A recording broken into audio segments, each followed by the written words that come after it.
स्वागत है आप सभी का tech study ITI YouTube channel पर। Electronic mechanic trade theory second years के CVT एग्जामिनेशन क्वेश्चंस की सीरीज में आज पार्ट 5 हम लोग करेंगे इस वीडियो में। इसके पहले के 4 पार्ट्स अगर आपने नहीं देखे हैं तो डिस्क्रिप्शन में प्लेलिस्ट मिल जाएगी आपको इलेक्ट्रॉनिक मैकेनिक थ्योरी की, साथ में आपको एम्प्लॉयबिलिटी स्किल, वर्कशॉप कैलकुलेशन व ड्राइंग की भी प्लेलिस्ट मिल जाएगी। आप सब उस प्लेलिस्ट से जाके उन सभी सब्जेक्ट्स की भी स्टडी कर सकते हैं।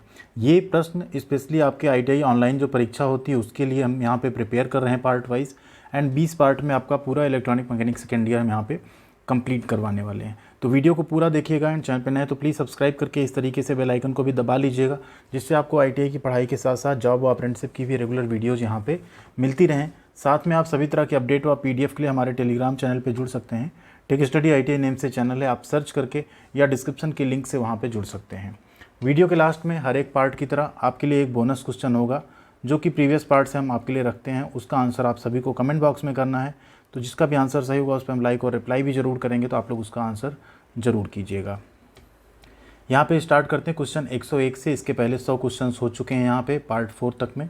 क्वेश्चन नंबर 101 है यहाँ पे, how much time is taken by overload relay to open motor contact at 500% of full load current. यानी फुल लोड करंट के 500% पर, 500% समझ रहे हैं ना, 5 गुना हो जाएगा लगभग, पर मोटर संपर्क खोलने के लिए ओवरलोड रिले द्वारा कितना समय लिया जाता है। ऑप्शंस हैं आपके 5 सेकेंड, 10 सेकेंड, 15 सेकेंड या फिर 20 सेकेंड। तो आपका यहाँ पे राइट आंसर हो जाता है ऑप्शन नंबर बी, 10 सेकेंड। ठीक है, 10 सेकेंड उस ओवरलोड रिले है उसको टाइम लगेगा कॉन्टैक्ट को क्या करने में, ओपन करने में, जब आपका कितना होगा 500% फुल लोड से ज़्यादा करंट वहाँ पे हो जाएगा। अगला क्वेश्चन है, what the type of miniature circuit breaker MCB जिसे कहते हैं। MCB का ये प्रकार क्या है आपका, 2 पोल MCB है, 3 पोल MCB है, 4 पोल MCB या सिंगल पोल MCB। तो ये आपकी कितनी MCB, आपकी 3 पोल MCB है। देखिए जो MCB आपकी आती है, सिंगल पोल MCB भी आती है, 2 पोल MCB भी आती है, 3 पोल भी आती है एंड यहाँ पे 4 पोल भी आती है।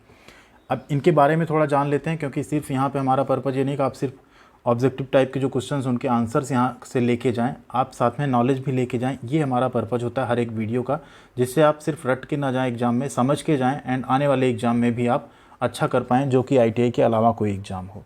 तो यहाँ पर जो आपका सिंगल पोल MCB होता है, ठीक है, हमारे घरों में जनरली सिंगल फेज में यूज होता है वो, उसमें जो फेज होता है ना सिर्फ उसी में वो यूज किया जाता है, मतलब फेज से उसका कनेक्शन जो है रहता है। 2 पोल MCB ये भी आपका सिंगल फेज में यूज किया जाता है, ठीक है, जो डबल पोल होते हैं सिंगल फेज में यूज किए जाते हैं, बट ये आपका फेज और न्यूट्रल जो सप्लाई होती है ये दोनों को अफेक्ट करते हैं, मतलब इनका जो प्रोटेक्शन है वो फेज एंड न्यूट्रल दोनों के साथ रहता है।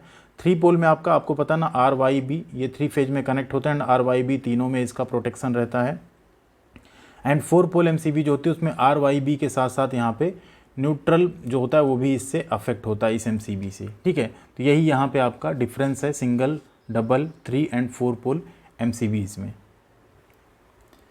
नेक्स्ट है क्वेश्चन यहाँ पे, which device opens and close and auxiliary contact circuit, auxiliary circuit, सहायक सर्किट जो ऑक्सिलरी सर्किट है उसे कौन सा उपकरण जो है खोलता और बंद करता है। फ्यूज, तो फ्यूज तो आपका सेफ्टी डिवाइस है।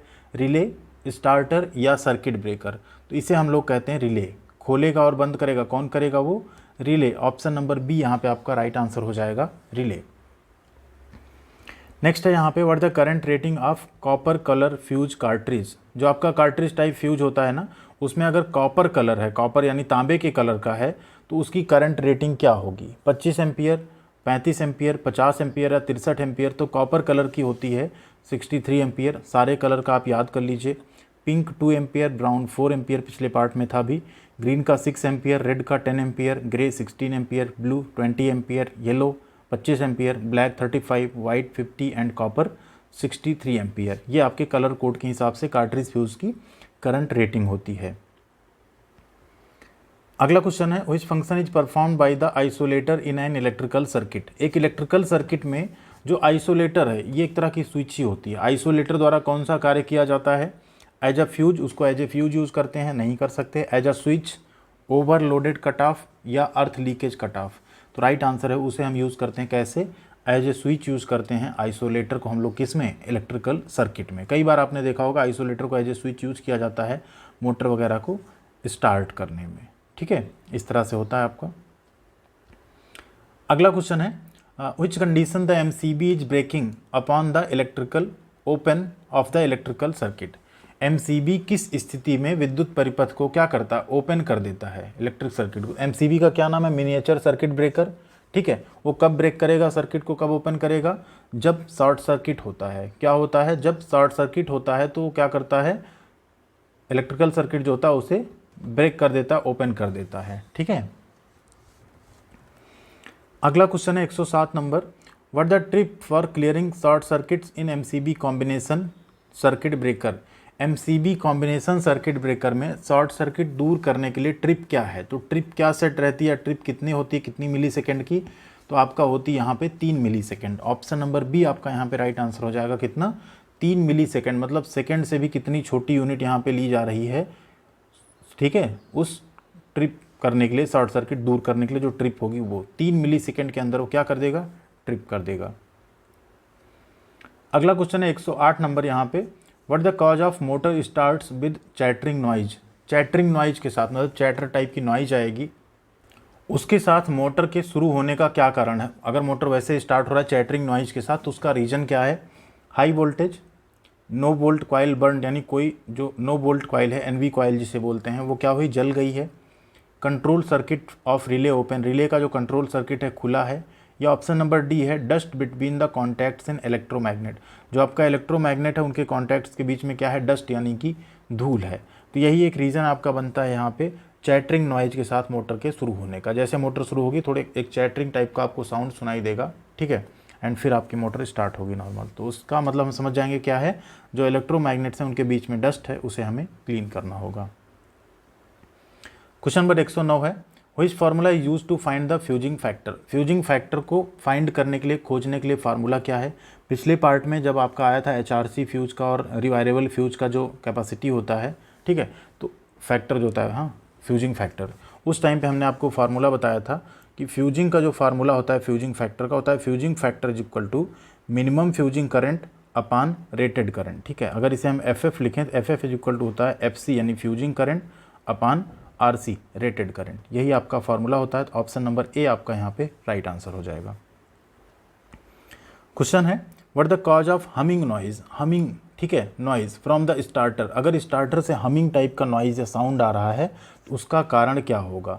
लो वोल्टेज होगा, ओपन नो बोल्ट कॉइल होगा, ऑक्सिलरी कॉन्टैक्ट नॉट क्लोजिंग होगा, या heating on the no volt coil यानी एनवी कॉइल जो है उस पर मीटिंग ऑन रहेगा। ठीक है, heating on the no volt coil. तो यहाँ पे आपका राइट आंसर है लो वोल्टेज। ठीक है, एक जस्ट एक एग्जांपल देना, आपने घरों में फ़ैन भी देखा, जब कभी अगर लो वोल्टेज आता है फ़ैन को स्टार्ट करते हैं तो कैसी साउंड आती है। ठीक है, तो वही यहाँ कह रहा है कि स्टार्टर से हमिंग टाइप का साउंड क्यों आता है, जब लो वोल्टेज होता है तो ऐसी चीज़ देखने को मिलती है।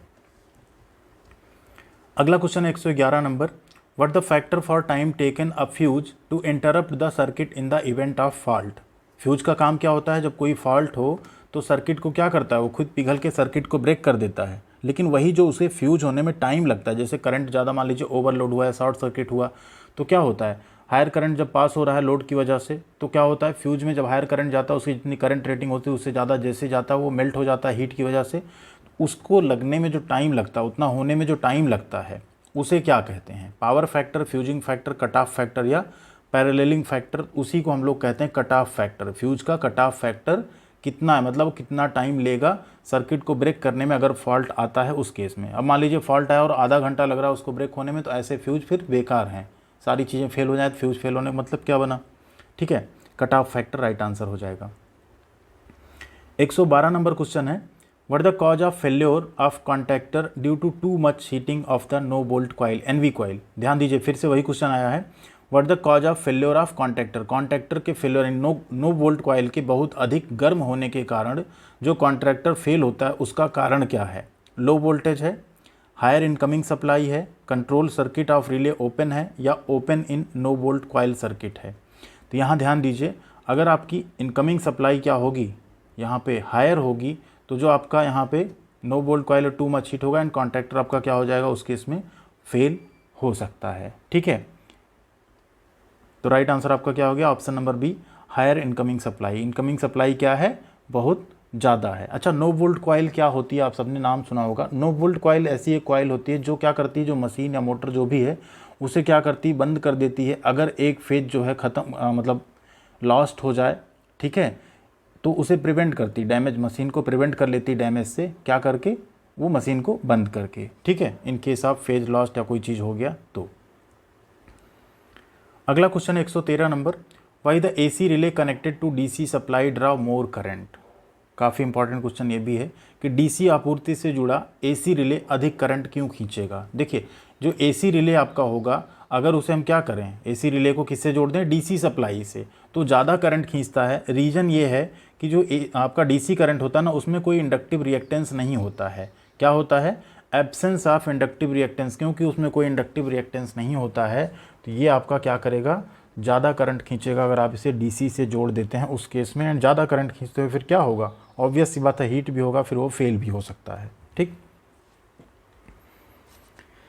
अगला क्वेश्चन है 114 number, which single phase induction motor is rated for less than 1 HP। देखिए, किस सिंगल फेज इंडक्शन मोटर को 1 HP से कम के लिए रेट किया गया। 1 HP मतलब क्या होता है, 1 HP मतलब होता है 1 हार्स पावर, ठीक है, जिसमें कितने वाट होते हैं, लगभग 746 या 745.6, जो भी आप कह लें। तो वही कह रहा है कि अगर इससे भी कम का कोई मोटर, मतलब वो हो सकता है 700 वाट का मोटर हो, तो उसे हम क्या कहेंगे। अब क्योंकि वो तो 1 HP हुआ नहीं, तो ऐसे मोटर को हम लोग कहते हैं फ्रैक्शनल हॉर्स पावर मोटर। जिसे फ्रैक्शन आप समझते हैं ना, फ्रैक्शन मतलब होता है भिन्न, जिसे x/y के रूप में लिखा जा सके। जैसे होता है, मान लीजिए आपका 3/5, ये क्या है, 1 से कम है, ठीक है, तो इसका फ्रैक्शनल हॉर्स पावर बोलते हैं। वही जैसे 1 HP से भी कम हुआ, तो मान लीजिए 3/5 अगर यहाँ पे हुआ, तो 3/5 को अगर आप डिवाइड करें कितना आया, 0.6 आया, मतलब 0.6 HP का मोटर है, ठीक है, तो उसी को बोलते हैं फ्रैक्शनल हॉर्स पावर। जब पूरी एक कंप्लीट HP ना हो तो उसे हम क्या बोलेंगे, fractional horse power motor. Next question, what the name of the centrifugal switch part marked as X. ये आपका क्या है, सेंट्रीफ्यूगल स्विच है, ठीक है। ये आपका सेंट्रीफ्यूगल स्विच जो है आपके स्टार्टिंग वाइंडिंग या ऑक्सिलरी वाइंडिंग में सीरीज में कनेक्ट रहता है कैपेसिटर के साथ, आप सबको पता होगा इंडक्शन मोटर में, ठीक है। तो इसमें एक्स वाला पार्ट क्या है, कॉन्टैक्ट है, गवर्नर है, इंसुलेटर रिंग है, या गवर्नर वेट है। इसे हम लोग बोलते हैं गवर्नर। क्या बोलते हैं, गवर्नर, ऑप्शन नंबर बी। ये एक सेंट्रीफ्यूगल स्विच है, इसके कुछ इंपॉर्टेंट नाम आप यहाँ पे देख सकते हैं। ये गवर्नर हो गया, इसको स्विच असेंबली बोलते हैं। ये आपके कॉन्टैक्ट्स होते हैं, ये मोटर की शाफ्ट होती है, ठीक है। यहाँ पे ये आप एक तरह से सेंट्रीफ्यूगल स्विच का यहाँ पे एक डायग्राम छोटा सा हमने आपके लिए रखा है। Next question, what the name of the torque speed characteristic curve of the motor. Motor की टॉर्क स्पीड विशेषताओं की इस वक्र का, इस कर्व का आपको नाम बताना है, क्या है। देखिए यहाँ पे ये आपका क्या है, ये है स्पीड, ठीक है, और ये है आपका टॉर्क, ठीक। तो ये आपका क्या है, स्प्लिट फेज मोटर के लिए है, परमानेंट कैपेसिटर मोटर के लिए है, capacitor start capacitor run motor के लिए है, या capacitor start induction run motor के लिए है।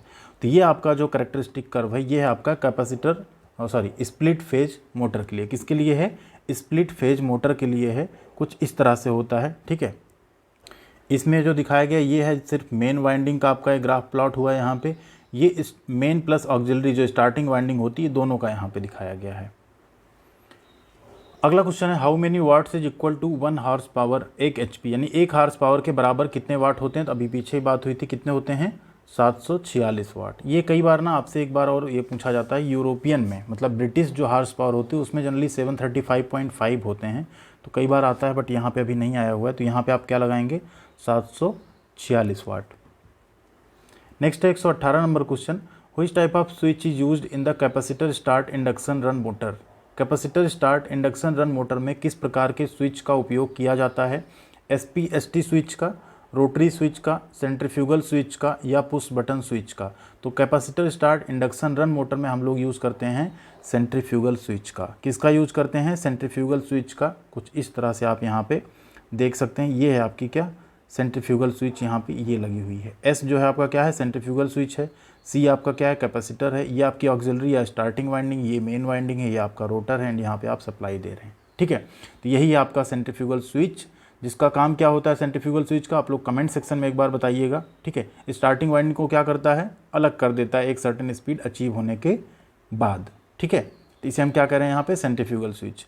एक चीज़ यहाँ और ध्यान दे दीजिए, हमेशा एक इसके साथ ऑक्सिलरी वाइंडिंग के साथ सीरीज में लगा हुआ है, इससे रिलेटेड क्वेश्चन आ सकता है। Next question, which motor is characterized by low rotor circuit resistance and reactance. ऐसा कौन सा मोटर इसमें से जो यहाँ पे लो रोटर मतलब निम्न रोटर सर्किट प्रतिरोध होगा और रिएक्टेंस यानी प्रतिक्रिया भी जो होगी वो कम होगी, तो ऐसे मोटर को हम क्या कहेंगे? Class A, class B, class C, class D, E, F, इतने कैटेगरी होती है आपके इंडक्शन मोटर में, तो ऐसे को हम कहते हैं class A type induction motor. क्या कहते हैं? Class A type induction motor. 120 number question है, what the class of squirrel cage induction motor according to the starting characteristic. ये स्टार्टिंग कैरेक्टरिस्टिक यहाँ पे दिख रही है, ठीक है। यहाँ ये मीडियम यूजफुल फ्लक्स है, यहाँ पे हाई लीकेज फ्लक्स है। मतलब लीकेज फ्लक्स क्यों होता है? तो लीकेज फ्लक्स आपका इसलिए होता है कि अगर आपका जो एयर गैप होता है ना स्टेटर और रोटर के बीच, उसकी वजह से लीकेज फ्लक्स यहाँ पे होता है। जितना ज़्यादा गैप उतना ज़्यादा वो लीकेज होगा। तो फिलहाल इस फिगर को देख के आपको बताना है कि ये किस तरह का स्क्वायरल केज इंडक्शन मोटर है, class A, class B, class C या क्लास डी। तो ये है आपका class B, option number B, class B type का स्क्वायरल केज इंडक्शन मोटर है ये। Next question, how much starting torque is achieved by the class D type squirrel cage induction motor. Class D type का जो squirrel cage motor होगा उसके द्वारा कितना प्रारंभिक टार्क प्राप्त किया जाता है। अब यहाँ ये 2, 3, 4, 5 जो भी दिया है ना, इसका ये मतलब एक्चुअल में क्या 2 टाइम्स है, यानी 200%, ठीक है। 3 का 300%, कुछ इस तरह देना था इनको एक्चुअल में यहाँ पे 500%, बट ये आई थिंक 2 टाइम्स दे दिए कितना हम अचीव करते हैं जो हमारा रेटेड टॉर्क है उसके अकॉर्डिंग, ठीक है। तो यहाँ पे स्टार्टिंग टॉर्क का 300% यानी 3 गुना तक हम लोग अचीव कर सकते हैं क्लास डी टाइप के स्क्वायरल केज इंडक्शन मोटर में। देखिए क्लास ए में आपका लगभग 150 to 170%, यहाँ पे 5% से कम स्लिप होती है। क्लास बी में नॉर्मल स्टार्टिंग होती है, जो स्टार्टिंग टॉर्क होता है एकदम नॉर्मल होता है, 5% से कम स्लिप होती है, पंप व फैन में यूज़ करते हैं। क्लास सी में 200% यानी क्लास सी होता है तो यहाँ पे 2 आता आंसर आपका, ठीक है। ये भी 5% से कम स्लिप होती है। एंड क्लास डी ये वेरी हाई स्टार्टिंग टार्क मतलब 200 से ज़्यादा है, 300% तक होता है, 5 से 13% यहाँ पे स्लिप होती है। इसका प्रयोग जनरली क्रेन में, एलिवेटर में, सीयर्स में, ऑयल वेल पंपिंग, इन सब में इसका प्रयोग किया जाता है। अगला क्वेश्चन है 122 number, how the centrifugal switch is connected in a capacitor start induction run motor. देखिए पीछे हमने बताया था ना कि capacitor start induction run motor में सेंट्रीफ्यूगल स्विच कैसे जुड़ा होता है। Across the starting winding, across the running winding यानी रनिंग वाइंडिंग के आर पार, series with the starting winding या series with the running winding. तो किससे जुड़ा होता है? Series with the starting winding. जो स्टार्टिंग वाइंडिंग है उसके सीरीज में, ऑक्सिलरी वाइंडिंग को स्टार्टिंग वाइंडिंग कहते हैं, उसके कहाँ जुड़ा है? ये सीरीज में जुड़ा है आपका सेंट्रीफ्यूगल स्विच, ठीक है। 123 नंबर क्वेश्चन देखिए आई है यहाँ पे, what the starting torque of class C type squirrel cage motor in the rated speed. Rated गति में क्लास सी प्रकार स्क्वायरल केज मोटर का स्टार्टिंग टॉर्क क्या है? तो राइट आंसर आपका 2 यानी 200%। यहाँ पे आप देख ही सकते हैं क्लास सी का कितना था? 200% ऑफ रेटेड स्टार्टिंग टॉर्क।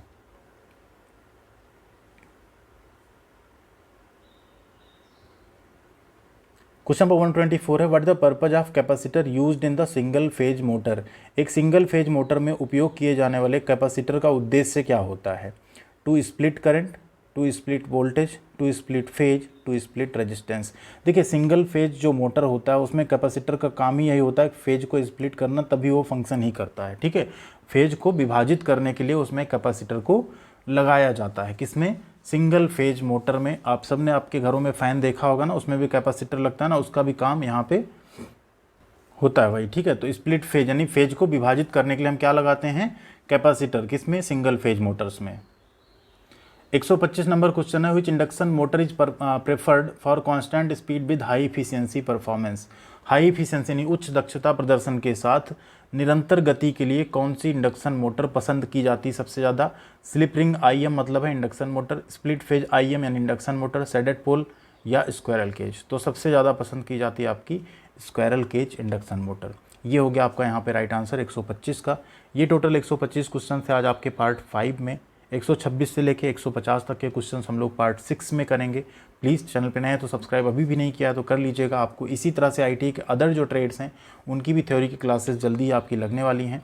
अब आ गई आपकी बारी बोनस क्वेश्चन का आंसर करने के लिए। क्वेश्चन है, which device is used in electrical installations to protect from electric shock. बिजली के झटके से बचने के लिए विद्युत प्रतिष्ठानों में किस उपकरण का उपयोग किया जाता है? एमसीबी, एमसीसीबी, ईएलसीबी या इंसुलेटर का। जो भी राइट आंसर आप लोग कमेंट करके बताइएगा। वीडियो कैसी लगी ज़रूर बताना है आपको। लाइक एंड शेयर करना बिल्कुल नहीं भूलना। एंड चैनल पे जुड़े बिना तो बिल्कुल मत जाइएगा। आपको यहाँ पे जॉब अप्रेंटिसशिप की अपडेट के साथ साथ पढ़ाई की वीडियोज़ भी मिलती रहेंगी। थैंक यू वेरी मच, ख्याल रखिएगा अपना। मिलते हैं अगली अपडेट के साथ अगले वीडियो में।